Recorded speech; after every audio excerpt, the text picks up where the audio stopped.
नमस्कार।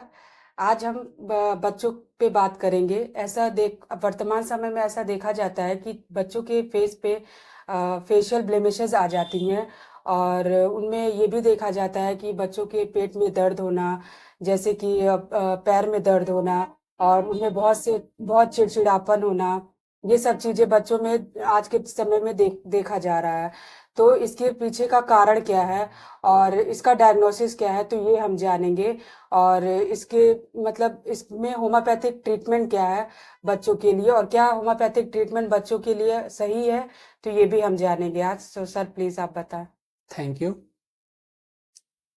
बेसिकली आज का विषय है बच्चों के केस को लेकर के। अक्सर बच्चों में देखा जाता है कि चेहरे पे जैसे बब्दर जैसा हो जाता है, जिसको लेकर के पेरेंट्स बहुत ज़्यादा चिंतित होते हैं। साथ में बच्चे बहुत ज़्यादा चिड़चिड़े होना, अधिक गुस्सा करना, वायोलेंट नेचर होना, गाली बकना, जिद करना, बहुत ज़्यादा चिल्ला चिल्ला के रोना। इसके साथ में देखने में आता है कि बच्चे वर्मी मैनिफेस्टेशन की वजह से बेड वेटिंग की शिकायत बहुत ज़्यादा रहती है, बिस्तर पे पेशाब कर देते हैं। और अक्सर माँ बाप ये शिकायत करते हैं कि सर बच्चे को रात में पैरों में बड़ी टटापन रहती है, टटाना जिसको कहते हैं, हाथ पैर में क्रैम्प होना, बार बच्चा जोर जोर से चिल्लाता है, पैर पटकता है, माताएं पैरों को दबाती हैं, तो जाकर के धीरे धीरे बड़े लंबे समय के बाद बच्चे को नींद आती है और वो सो जाते हैं। तो इस प्रकार से तमाम प्रकार की चीजें देखने को मिलती हैं और ऐसा पता चलता है। ऐसे में सबसे बड़ी चीज क्या है कि आजकल जो भी वर्मी मैनिफेस्टेशन होता है, तो होम्योपैथिक पॉइंट ऑफ व्यू से जो मैं बताना चाहता हूँ वो ये बताना चाहता हूँ कि हम लोग एक मॉडर्न सोच कि अनहाइजीनिक कंडीशन होने से, नेल नहीं काटने से, बच्चे का मुंह में उंगली डालने से, या कोई चीज जमीन पे गिर गई उसको उठा के खा लिया, ऐसा करने से पेट में कीड़े पड़ते हैं और इसकी वजह से ये इस तरह की सारी दिक्कतें आती हैं। होम्योपैथिक मत थोड़ा अलग है और होम्योपैथिक मत थोड़ा भिन्न होता है, क्योंकि वर्मी मैनिफेस्टेशन तभी होता है जब उसका एसिमिलेशन, जो स्वांगीकरण की क्रिया है, वो बैड होती है और जिसकी वजह से डाइजेस्टिव सिस्टम डिस्टर्ब होता है और इसकी वजह से वर्मी मैनिफेस्टेशन ग्रो करते हैं। वर्मी ग्रोथ भी होता है और वर्मी ग्रोथ होने पे खास करके जो समस्याएं आती हैं अकॉर्डिंग टू वर्म्स, क्योंकि वर्म्स में बहुत सारी प्रजातियां हैं और उनके अनुरूप बच्चों में लक्षण आते हैं। जैसे अगर हम एस्केरिस है, एस्केरिस का इन्फेक्शन है तो उसका अलग होगा। टीनिया ग्रुप में टीनिया सोलियम है, टीनिया इकाइनोकोकस है या टीनिया सैजिनेटा है, तो अकॉर्डिंगली उसकी तरह से आएंगे। हुक वर्म्स हैं, टेप वर्म्स हैं, इस तरह से अलग अलग जो वर्मी मैनिफेस्टेशंस हैं, तो उनके अनुरूप बच्चों में तमाम सारे लक्षण आते हैं और उसी लक्षणों के अनुरूप भी हमारी दवाएं बदलती हैं, जो सीना से लेके सेंटोनाइन से लेकर के चिलोन से लेकर के क्यूप्रम आर क्यूप्रम आर्स से लेकर के कैलकेरिया कार्प, ट्यूबरकुलिनम, मतलब सैबाडीला, स्टेनम मेटालिकम, इवन ट्यूक्रियम मारम भेरम और ट्यूबरकुलिनम, ये सारी बहुत सारी दवाएं, जिन दवाओं का प्रयोग हम बच्चों के मतलब इस तरह के ट्यूबरकुलर मैनिफेस्टेशन में हम करते हैं, मतलब वर्मी मैनिफेस्टेशन में हम करते हैं।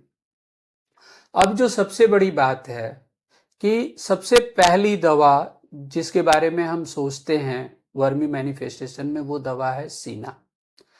सीना बनी हुई है वर्म सीड, इसका जो कॉमन नेम है वो वर्म सीड है। इसके बीज की एक खासियत है कि कहीं भी मिट्टी में अगर कुछ समय तक इसके सीड को डाल देते हैं तो वो वहां पे बहुत सारे केचुए पैदा हो जाते हैं, जैसे वर्मी कंपोस्ट खाद बनाने में भी हम इसका सहयोग लेते हैं, और वो सीना हमारी। अब वर्मी मैनिफेस्टेशन होने पे जो सबसे खास बात है कि आखिर बच्चों में क्यों, क्या प्रॉब्लम्स और प्रॉब्लम्स आने के कारण क्या होते हैं। जो भी वर्म्स होते हैं, वो वर्म्स, उनकी अपनी एक लाइफ साइकिल होती है, और जो एक दो दिन से लेकर के सालों साल तक की साइकिल होती है। और वो वर्म्स जो भी इंटेस्टाइन में जो एक्सक्रीटा करते हैं, जो उनका एक्सक्रीशन है, उस एक्सक्रीशन के प्रभाव से बच्चों के अंदर चिड़चिड़ापन होना, गुस्सा होना, इनह्यूमन नेचर होना, क्रॉस नेचर होना, इवन स्पिटिंग, बाइटिंग, ये तमाम प्रकार के जो नेचर, गाली बकने से लेके दांत काटने तक के जो नेचर, अमानुषिक प्रवृत्ति, ये सारा कुछ उस एक्सक्रीशन के बैड इफेक्ट से ये सारी चीजें होती हैं। वर्मी चाइल्ड में सबसे जरूरी क्या होता है, वो होता है मैनेजमेंट और फूड हैबिट। जो भी फास्ट फूड बच्चे को प्रिय है, वही फास्ट फूड वर्म्स को ग्रो करने में भी प्रिय है। तो ऐसे में जो हमारा मानना है कि सबसे पहले बच्चों को जो भी chocolate, biscuit, bread, chow mein, pizza, burger, momo से लेकर के मीठी चीजों से लेकर के इन सभी चीजों को एक लाइन से अवॉइड करा देना चाहिए। दूसरा, बच्चों को डांटना नहीं चाहिए, मारना नहीं चाहिए, क्योंकि ऐसे बच्चे जिद्दी होते हैं जिनको स्कोल्ड करना, मारना या डराना, जिसके कारण से सबसे ज्यादा प्रभाव लीवर और इंटेस्टाइन पे पड़ता है, जिसकी वजह से आपकी पाचन क्रिया गड़बड़ होती है, एसिमिलेशन गड़बड़ होता है। और जब एसिमिलेशन गड़बड़ होता है तो वो वर्म्स के लिए एक फेवरेबल सर्कमस्टांस बना देता है, जिसमें अच्छे से वर्म्स ग्रो करता है, और उसके लिए वो फर्टाइल सॉइल प्रोवाइड कर देता है। तो हमें फर्टाइल सॉइल भी नहीं देना है। इसके साथ हम एक चीज बताना चाहेंगे कि अक्सर जब हम डिवर्मिंग करते हैं या वर्मी मेडिसिन देते हैं, तो जो मॉडर्न कॉन्सेप्ट और होम्योपैथिक कॉन्सेप्ट दोनों में डिफरेंस है। मॉडर्न कॉन्सेप्ट में क्या है कि हम वर्मी मेडिसिन, जो डिवर्मिंग के लिए जो भी मेडिसिन देते हैं, वो मेडिसिन क्या करती हैं कि इंटेस्टाइन, जो पेरिस्टाल्टिक मूवमेंट है इंटेस्टाइन का, उसको वो बढ़ा देती हैं, जिसकी वजह से वहां एक उथल पुथल का माहौल बनता है, और जिससे एक डायरिया का कंडीशन होता है, और वर्म्स जो है वो आउट हो जाते हैं, बाहर हो जाते हैं। होम्योपैथिक दवाओं में ऐसा नहीं होता है। होम्योपैथिक दवाओं में हम दवा के माध्यम से वर्म्स को स्टेराइल करते हैं, जिससे उसकी ब्रीडिंग कैपेसिटी ही खत्म हो जाती है। और चूंकि हर वर्म्स का एक अपना लाइफ साइकिल होता है, और उसके बाद वो स्टेराइल वर्म्स अल्टीमेटली अपने अगले वर्म्स को पैदा नहीं करता, और वो डेड हो जाता है, और ultimately after death they have to be removed. यही वजह है कि मॉडर्न कॉन्सेप्ट में हम हमेशा बोलते हैं कि हर 6 माह में डिवर्मिंग करना चाहिए, जबकि होम्योपैथिक कॉन्सेप्ट में हम ऐसा कुछ भी नहीं बोलते, क्योंकि होम्योपैथिक में एक बार प्रॉपर तरीके से सिम्टोमेटिक दवाई दे दी जाती है, तो ऐसे किसी भी सिचुएशन आने में रहता ही नहीं है। दूसरा, एक जो मेरे गुरुदेव डॉक्टर SD पांडे सर ने पढ़ाते समय हमें बताया था और सिखाया भी था कि जब भी हम डिवर्मिंग करें, जैसे हम मान लीजिए सीना अगर हम प्रिस्क्राइब करते हैं बच्चे को, तो उस समय में हमको इस बात का हमेशा ध्यान रखना चाहिए कि कभी भी लोअर पोटेंसी में हमको इस दवा को, यानी मटेरियल डोज में हमको इस दवा को नहीं देना चाहिए। क्योंकि जैसे ही हम मटेरियल या टॉक्सिक डोज में देते हैं, तो अक्सर ऐसा देखने को मिलता है कि जैसे अगर ये दवाएं मटेरियल डोज में होंगी तो इंटेस्टाइनल मूवमेंट बढ़ा देंगी, पेरिस्टाल्सिस को बढ़ा देंगी, साथ में एक इनसिक्योर एटमॉस्फेयर इंटेस्टाइन के अंदर आएगा। और कहीं भी ये ह्यूमन नेचर है या जीव का नेचर है कि जब कभी भी कोई भी जीव जब इनसिक्योर होता है तो वो यूनाइट होता है, वो दुश्मन भी क्यों ना हो। जैसे कहते हैं ना, बाढ़ आने पे सांप, बिल्ली, कुत्ता सब एक ही उस पे नाव पे बैठे रहते हैं, लेकिन कोई किसी पे अटैक नहीं करता, क्योंकि सबको अपने जीवन की चिंता होती है।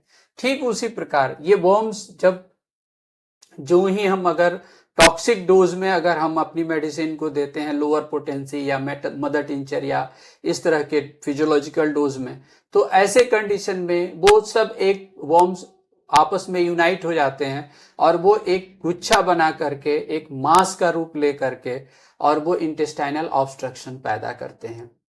तो इन बातों को विशेष ध्यान रखें। बच्चों में एटलीस्ट 200 पोटेंसी से शुरू कर लें, थोड़ा बड़े बच्चों में 1 m तक की पोटेंसी से शुरू करके, और अकॉर्डिंग टू सिम्टम एग्रीनेस हम उस मेडिसिन को सेकेंड प्रिस्क्रिप्शन, थर्ड प्रिस्क्रिप्शन के रूप में उसको फॉलो करते हैं और उसके हिसाब से हम मेडिसिन देते हैं।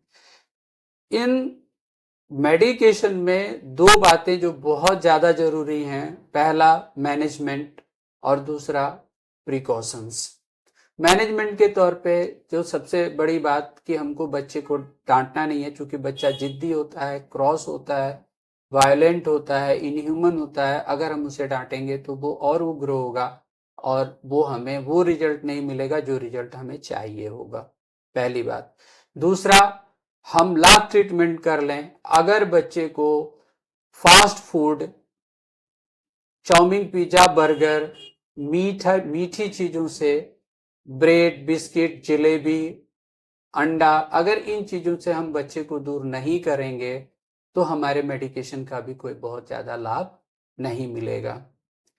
तो इस प्रकार आज का ये मेरा विषय रहा, जिस विषय में अक्सर जो फेशियल ब्लेमिशेस, जिसको हम बपदर के रूप में बोलते हैं, वर्मी स्पॉट्स बोलते हैं, तो उसके लिए एक्सटर्नल यूज और क्रीम लोग लगाते हैं, तो उसकी आवश्यकता नहीं है।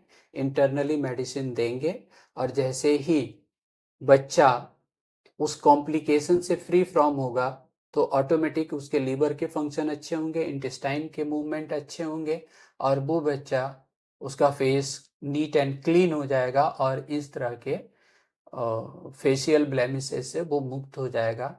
प्लस उसका बिहेवियर, उसके एंगर, गुस्सा, जिद, सभी चीजें कंट्रोल में आ जाएंगी और इस प्रकार से हम एक बच्चे को एक अच्छा जीवन दे सकते हैं।